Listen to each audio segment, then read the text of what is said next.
Hey guys, welcome back. Today we're going to take another look at my SpriteKit game called Replicator. What have I done in the last couple of weeks? Where am I at and how's the development going? Let's dive into some code now and take a look. Alright, so last week, if you remember, we left off where I had the cards in this game draggable. So I could take my card and I could drag it into the game. So I built on top of that by adding another card type. This card type allows me to create what I'm calling Repli housing, and that will come into play in a little bit. But basically now I have not just Repli generators and Repli housing, but I also have a resource system. So the two different card types cost the player something to cast, and then as the Repli are moving about the screen and doing the things they're supposed to do, they will generate resources for the player to spend. Which brings up a good question. What are the Repli doing? And that's the next thing that I implemented. This is where, it ties into the housing and everything and the yellow squares from last week. And I've created this game loop where it does kind of start to look and feel a little more like a game. Yellow squares, they are food sources for the Repli. The Repli will be spawned into the game and they will have two needs that they need to satisfy: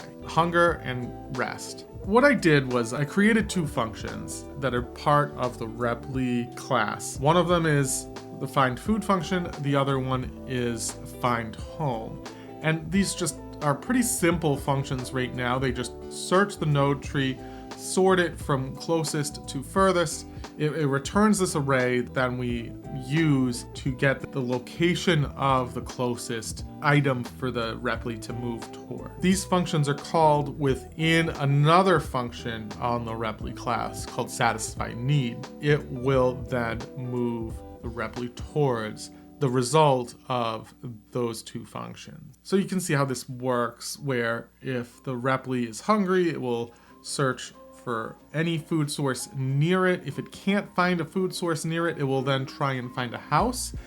Built into the food searching part of this code, there's kind of a fall through that allows the Repli to, if it can't find food nearby, it will just go rest instead, which then moves the Repli to another location, giving it a chance to find food at a different spot on the map. Your objective as a player is going to be to strategically build your housing in order to kind of funnel your Repli throughout the map to get them the food that they require. One of the areas that I think this game can go that will become a little more interesting as I build the game out is giving the player a bit more choice. Player choice is important in a game.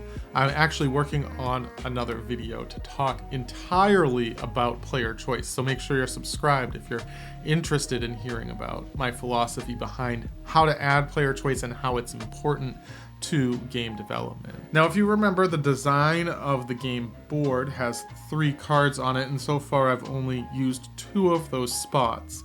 So I have another option for the player to interact with the game board. If you have any suggestions, leave a comment below and let me know what you think that third card should be. The idea that I have for the future is that there will be different kinds of Repli that will spawn, or that you can spawn, maybe different kinds of generators that you will be presented in your generator card, and different kind of housing for the different Repli, right? And then maybe a third type of card that also the player will cast. Well, that's about it for this week. I hope you enjoy how the progress of this game is coming along. I know it's a little simple game, but it's fun. I mean, SpriteKit is designed for these simple 2D games. So I hope you're learning something from my experience. If you are, click that like button and make sure you're subscribed so that you can see what happens next. I'll see you there. Bye for now.